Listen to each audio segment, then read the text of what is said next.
Assalamualaikum warahmatullahi wabarakatuh. Sejarah perkembangan retorika kita mulai dari zaman Yunani kuno, yaitu pada abad ke-7 sampai ke-5 Masehi ya.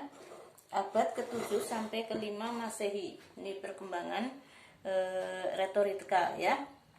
Nah, kemudian dari abad ke-7 sampai ke-5 Masehi ini, yang pertama itu ada seorang tokoh yang bernama Solon ya, namanya Solon bukan Salon ya, Solon. Nah, Solon ini hidup tahun 600 sampai 570 sebelum Masehi. Terus diteruskan oleh seorang yang bernama Temistokles 525 sampai 460 Masehi ya.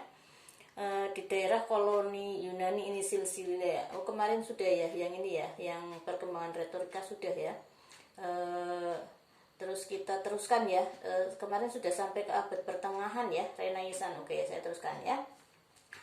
Jadi di abad Renaissance atau juga terkenal dengan humanisme ya, terkenal dengan zaman humanisme juga, dimana di sini dimulai pada menangnya salib ya, kaum salib atas perang salib, dimana di situ otomatis karena menang kemudian mereka menguasai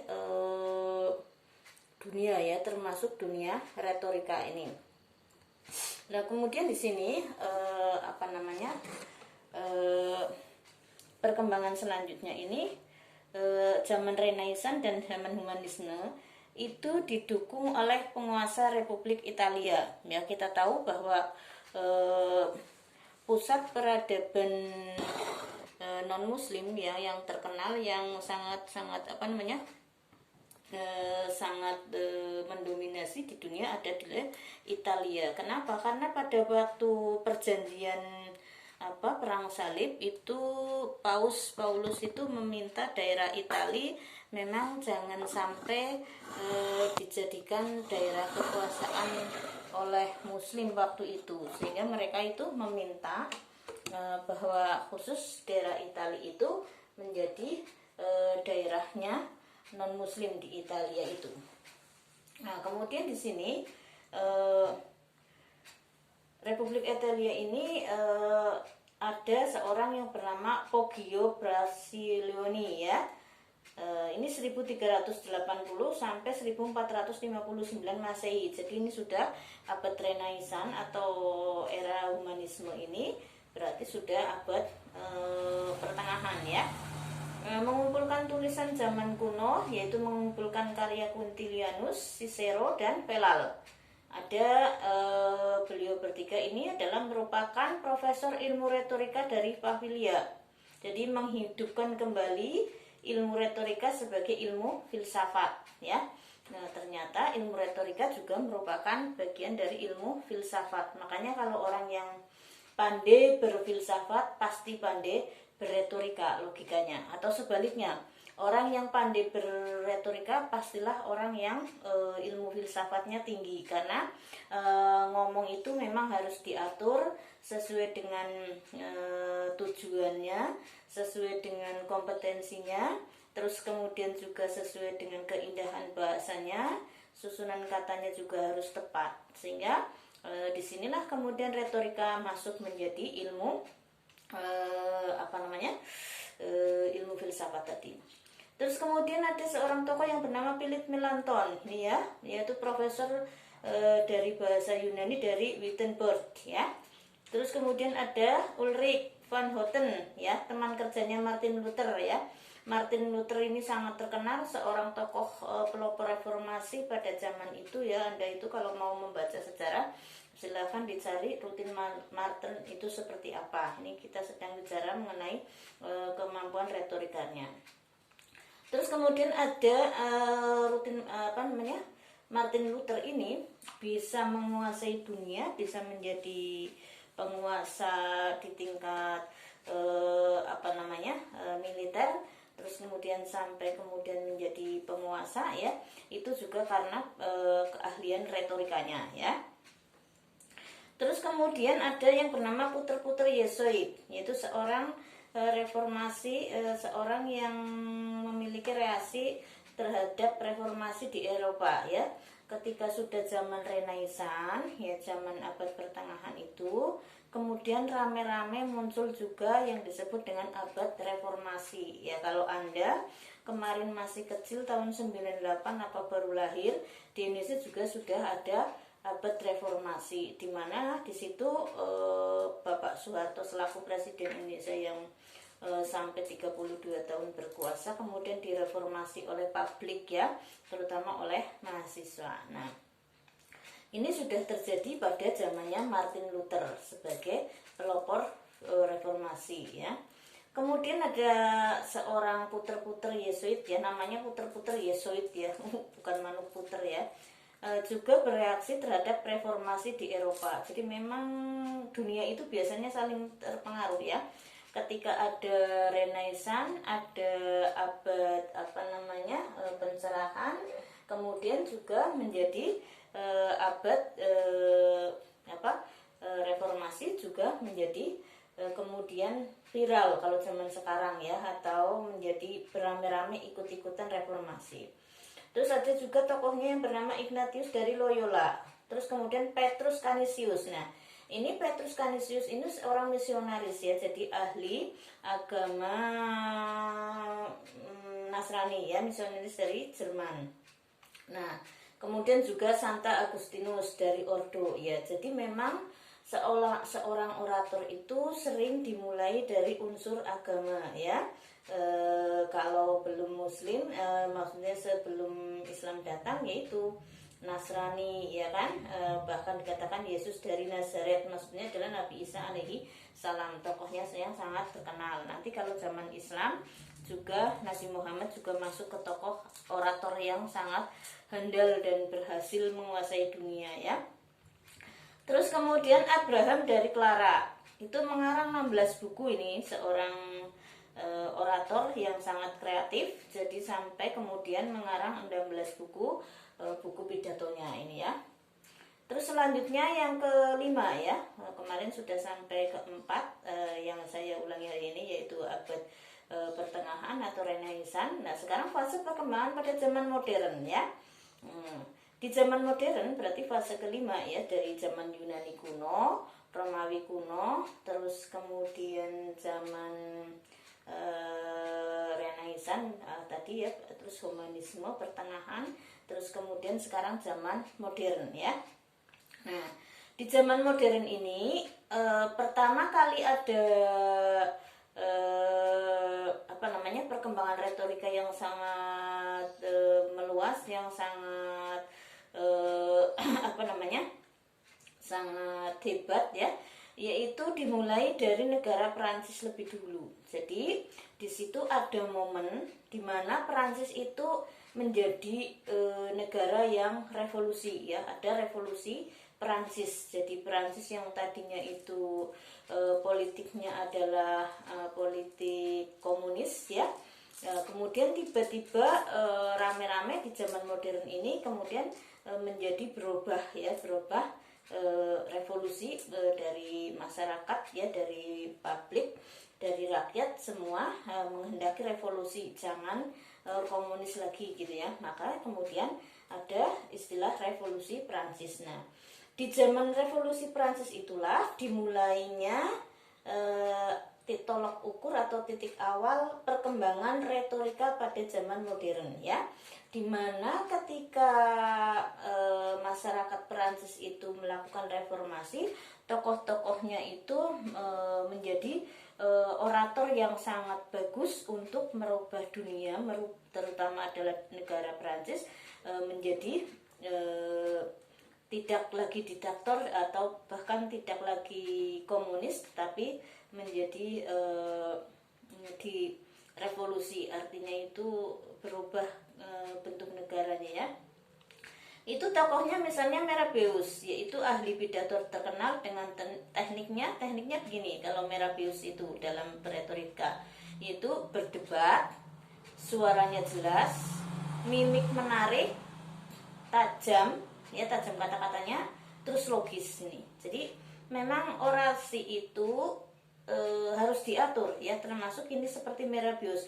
Merebius kenapa terkenal sekali, pidatonya bagus sekali, itu karena memiliki beberapa teknik yang memang sangat-sangat bagus, yaitu tekniknya apa? Berdebat. Artinya itu ya Anda tahu sendiri ya, kalau orang berdebat itu pasti harus kuat argumentasinya, terus kemudian meyakinkan cara menyampaikannya, terus kemudian juga tegas dan seterusnya ya. Suaranya jelas, mimiknya menarik ini. Terus kata-katanya tajam ya, langsung mengena ke hati. Terus ini juga logis, dapat diterima oleh akal. Ini ya. Ini teknik pidatonya Merebius dari Prancis. Nah, kemudian dilanjutkan lagi ini oleh yang lebih hebat lagi orasinya, yaitu yang bernama Napoleon Bonaparte. Napoleon Bonaparte Anda mungkin tahu semua ya. Ini sangat terkenal jadi seorang diktator yang sangat sadis ya, Masya Allah.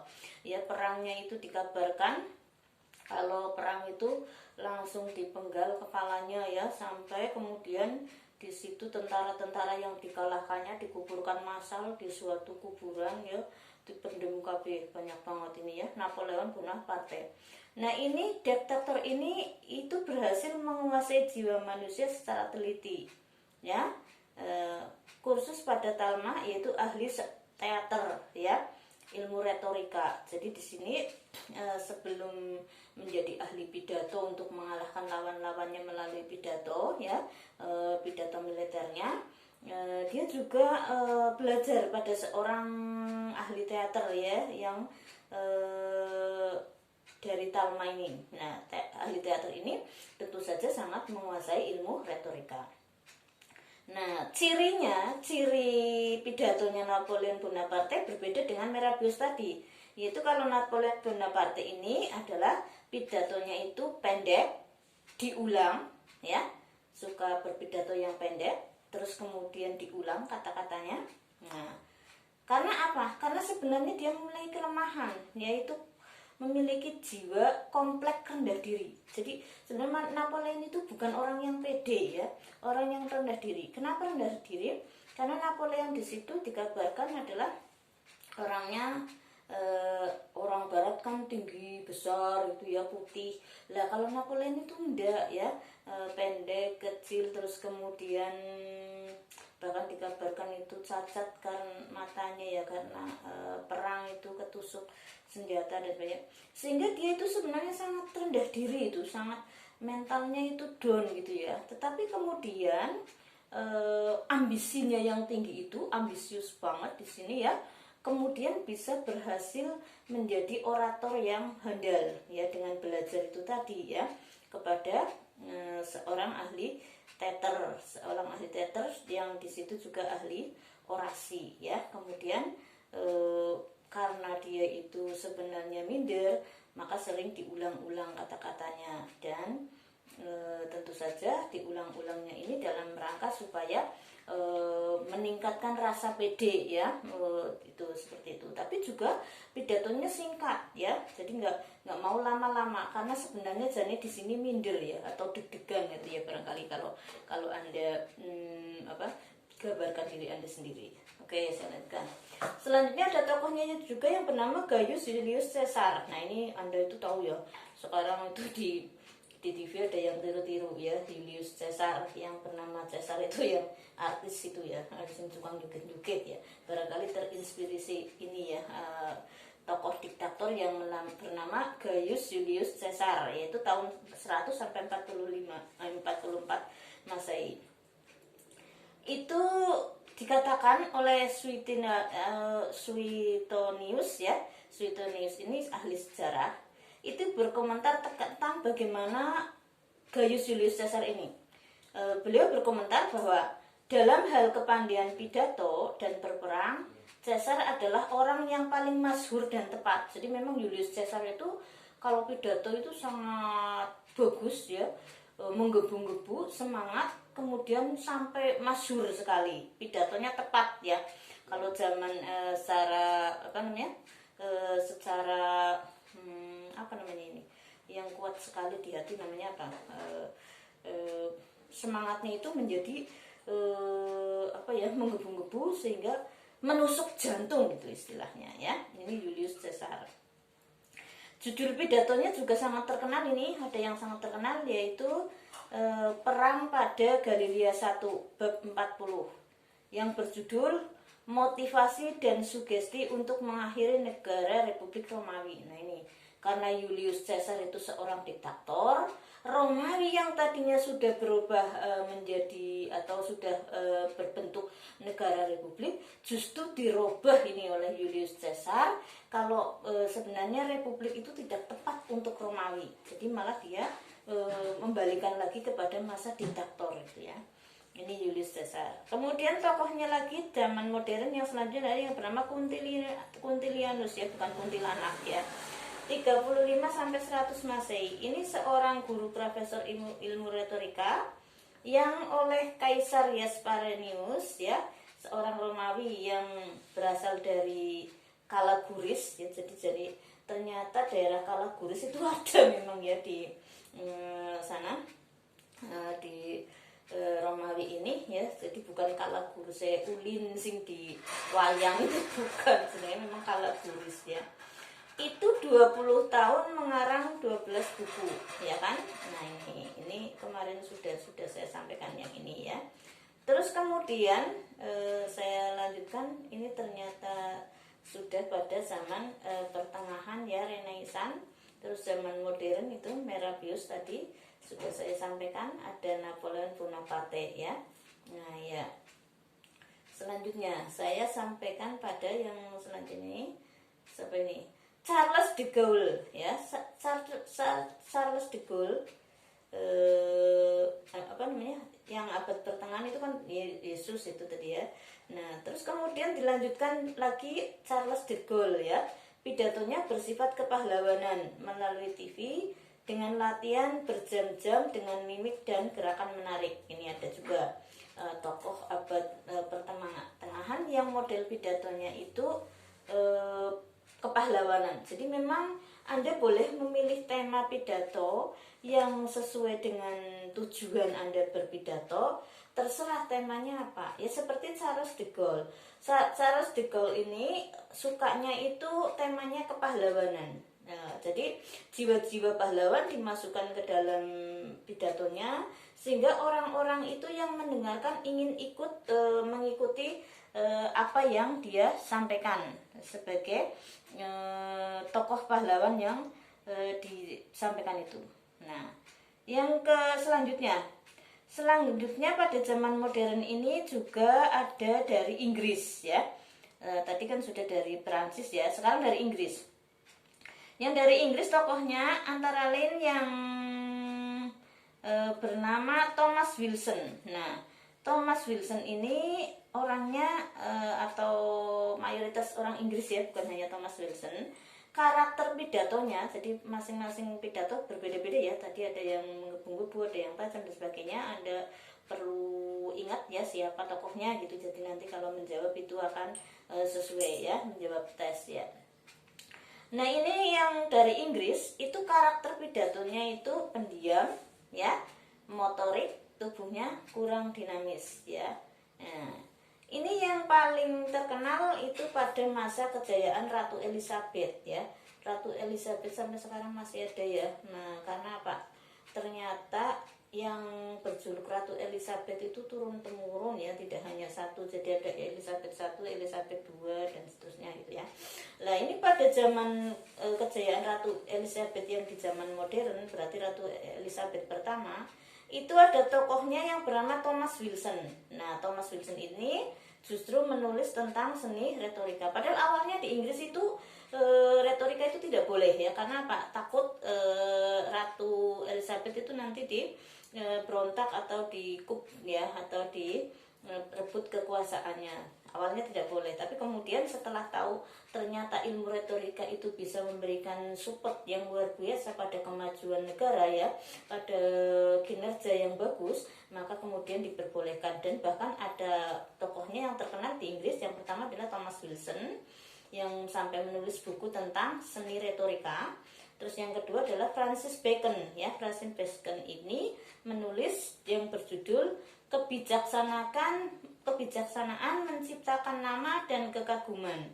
Tetapi kepandaian pidato dalam dagang dan kehidupan bernegara menimbulkan efek yang sangat besar.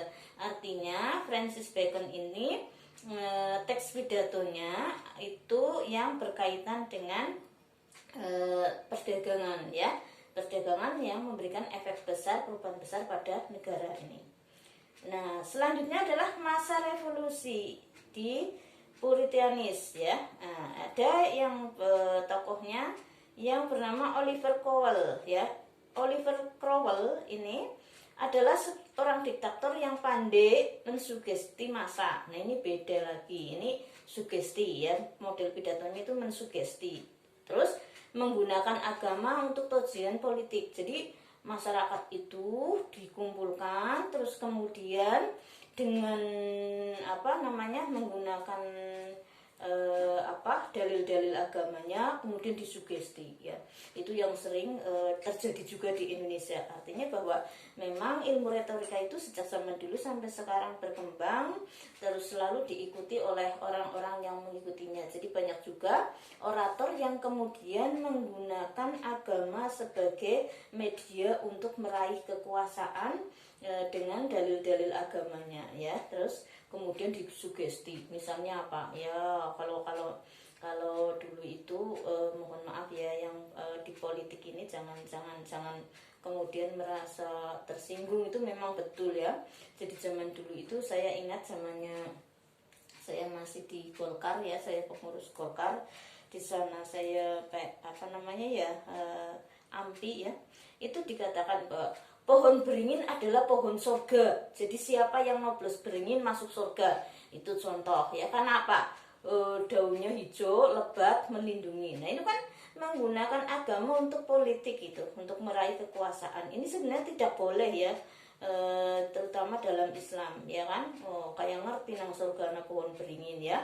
Jadi saya harap kalau nanti mahasiswa fakultas dakwah lulusannya ada yang politisi, janganlah menjual agama demi kekuasaan, demi politik atau demi apapun juga. Pokoknya kalau mau ngomong agama ya agama, politik ya politik, pisahkan ya, nggak usah membawa-bawa agama, nanti kalau Anda yang rusak agamanya yang disalahkan kan gitu. Jadi kalau mau meraih politik ya jangan yang seperti itulah ya. Tuh. Terus kemudian juga John Milton, penyair yang mahir berpidato ya. Terus pidatonya di sini ada Das Verlarena Paradis ya, yang di sini bersintetis antara politik dan agama menggunakan ilmu retorika. Nah, ini ada lagi ya, yang bernama John Milton ini penyair tapi mahir berpidato. Lah akhirnya syairnya dicampur antara politik dan agama, dicampur, dibuat retorika. Ini juga ya. Terus kemudian selanjutnya adalah masa abad ke-17 sampai 19 ya. Ini masih zaman modern. Ada William Pitt, ada Henry Ford, ada Elie Booker, ada William Graham Hamilton ya. Terus ada masa kejayaan Victoria ya. Saya cepatkan saja karena ini sejarah kan, Anda bisa baca sendiri, atau nanti kalau saya bisa ya tak share di WA biar untuk Anda ya, untuk materi kuliah Anda. Nah, sekarang saya teruskan. Perkembangan selanjutnya adalah abad ke-20. Tadi ya, ada perkembangan zaman Yunani kuno, Romawi kuno, terus abad Renaissance, humanisan, terus kemudian modern ya, zaman modern. Terus sekarang adalah zaman abad ke-20.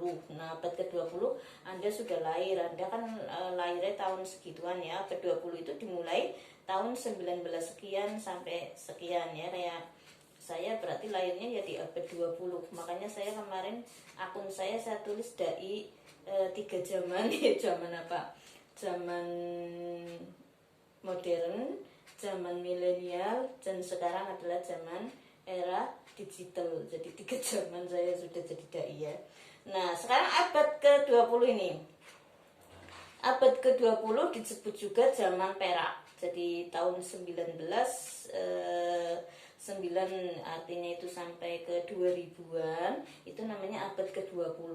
Nah, ini dinamakan zaman perak. Nah, dalam krisis Inggris muncul tokoh yang bernama Artinya itu Inggris waktu itu sudah mulai krisis sebagai negara ya, sudah mulai ratunya kurang begitu di ikuti ya dan sebagainya. Banyak pemikiran-pemikiran yang mulai bangkit, sebenarnya ingin menjadi tidak menjadi negara diktator terus, kerajaan terus itu ya, tapi kemudian bisa di cut ya, artinya bisa diredam ya. Itu ada seorang tokohnya nama David Lloyd George ya, pada Perang Dunia Pertama ini ya, Perang Dunia Pertama, jadi sudah masuk abad ke-20, yaitu yang berjudul Kehormatan Nasional pidatonya ya, untuk menyatukan Inggris lagi supaya bangkit lagi ya, tidak terpuruk lagi.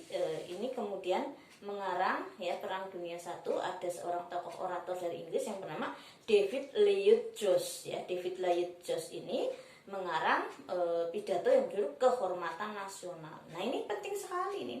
Anda juga nanti seperti itu. Anda misalnya sekarang Indonesia itu lagi kemarin ya, harus sekarang sih dan mending anak corona kelalen ya. Kemarin kan menggebu-gebu ya, pada reang, pada ngomongin presiden, pada macam-macam. Wah, masih hampir saja fatal ya kan. Sudah ada 212, ada wes demo nggak karuan.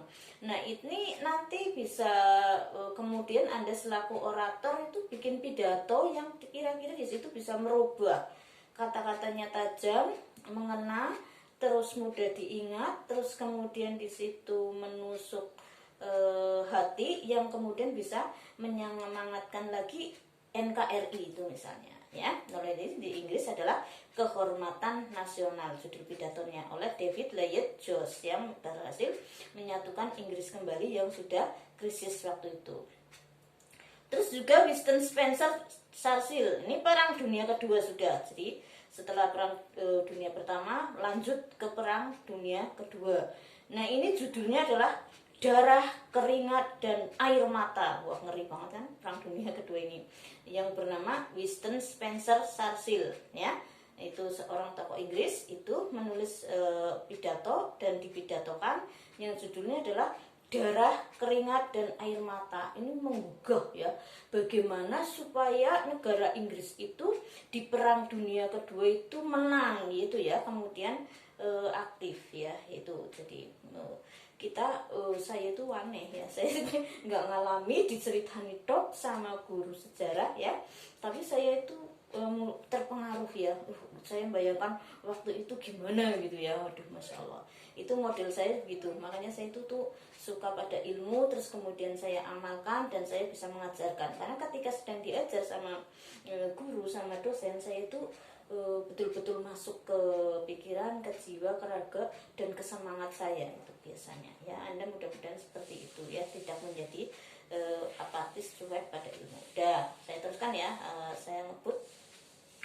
Sekarang setelah 200 tahun dengan tradisi retorika ya, setelah Perang Dunia Kedua kan sudah ada 200 tahun ya sampai sekarang.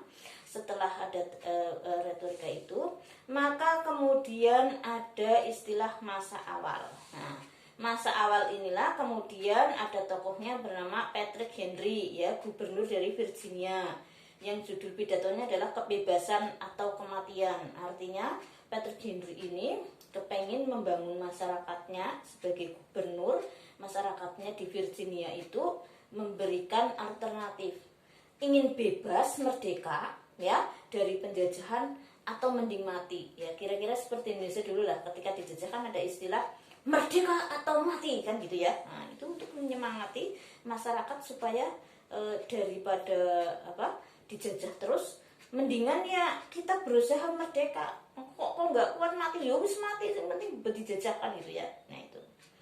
Terus yang selanjutnya adalah Quincy Adams, presiden ke-6 yang merupakan profesor retorika ini. Jadi gara-gara profesor retorika bisa jadi presiden. Makanya nanti di tes juga saya tanyakan, kemarin juga sudah saya sampaikan ke Anda, bagaimana kekuatan keahlian retorika bisa membuat manusia itu sangat sukses dalam hidupnya, meraih jabatan publik ya, sebagai ulama atau sebagai presiden atau sebagai panglima perang. Itu adalah karena keahlian retorikanya ya. Tapi Anda uraikan sesuai yang sudah saya terangkan. Itu ada di tesnya, itu besok keluar ya, UTS-nya tanggal 22 sampai 27 ya. Sudah saya kirim soalnya ya. Jadi Anda belajar yang betul-betul supaya nanti hasilnya nggak ngawur lah ya, bikin malu aja kalau dosen serius-serius kuliah masih ngotot-ngotot sampai jawabnya ngawuran kan mengecewakan ya. Terus sekarang Thomas Jefferson. Thomas Jefferson itu menyusun dekret kemerdekaan. Jadi ini langsung bentuknya dekret Thomas Jefferson. Terus sekarang masa perang saudara. Nah, masa perang sejarah itu ada yang bernama Henry Clay, seorang senator yang meredam perpecahan negara bagian utara dan selatan. Nah ini ya seperti sekarang ya, kalau Anda itu tahu jeli terhadap dunia, sebenarnya dunia kita ini sekarang lagi perang dunia ketiga kalau menurut saya ya. Cuma perangnya itu tidak perang fisik secara total karena memang sudah diatur dalam PBB. Jadi di situ ada perang melalui virus, terus kemudian perang melalui kayak Korea Utara dan Korea Selatan bersama dengan Amerika, itu sebenarnya perang. Cuma kita orang bodoh, orang kecil, orang ngerti apa-apa menang bayang, kok ngerti-ngerti dunia sudah berubah, ya kan? Sekarang saja sudah berubah, yang kemana-mana harus pakai masker, kemana-mana harus pakai hand sanitizer dan sebagainya. Nah, kayak kita berubah kan ya, umat muslim bingung kan, bingungnya apa? Nah, sekarang semua harus pakai hand sanitizer sekarang sudah dibikin 75% alkohol. Jajal sampai selaku ulama, selaku dai, bagaimana ini hukumnya? Najis tapi dinggo terus, aduh itu ya termasuk sekarang itu bantuan 75% alkohol ya, 75% loh alkoholnya, kandungan alkoholnya, berarti 25% yang bukan alkohol. Ini hukumnya gimana ini untuk sholat dan sebagainya ini? Makanya saya menganjurkan kepada jamaah, kepada umat, nggak usah hand sanitizer alkohol lah, sabun baik ya, kayak gitu, pada baik ya. Corona ya virus minallah ya, yang kita berusaha kan gitu ya. Hand sanitizer ya pilih sing ora lah ya. Tapi ternyata bantuan kemana-mana juga yang 75% beralkohol itu. Oke, saya teruskan ya. John Cannon, ahli debat dan diskusi yang menguatkan Clay. Terus Daniel Webster meyakinkan rakyat untuk bersatu. Abraham Lincoln, presiden ke-16 ya, ini Amerika maksudnya ya, membebaskan perbudakan ya. Pidato singkatnya sangat terkenal, dari rakyat, oleh rakyat, untuk rakyat. Nah ini ternyata tokoh-tokoh negarawan kita sebenarnya nyontoh dari luar negeri ya kan. Itu kan pidatonya Pak Harto, dari rakyat, oleh rakyat, untuk rakyat, yang sangat terkenal, yang sekarang mungkin dicontoh sama politisi Indonesia. Aduh, nek kepengin dadi anggota dewan yo, saya itu dari rakyat, untuk rakyat, oleh rakyat. Itu karena ada tokohnya yang pertama kali berpidato seperti ini nih, namanya Abraham Lincoln ini ya, presiden ke-16 yang waktu itu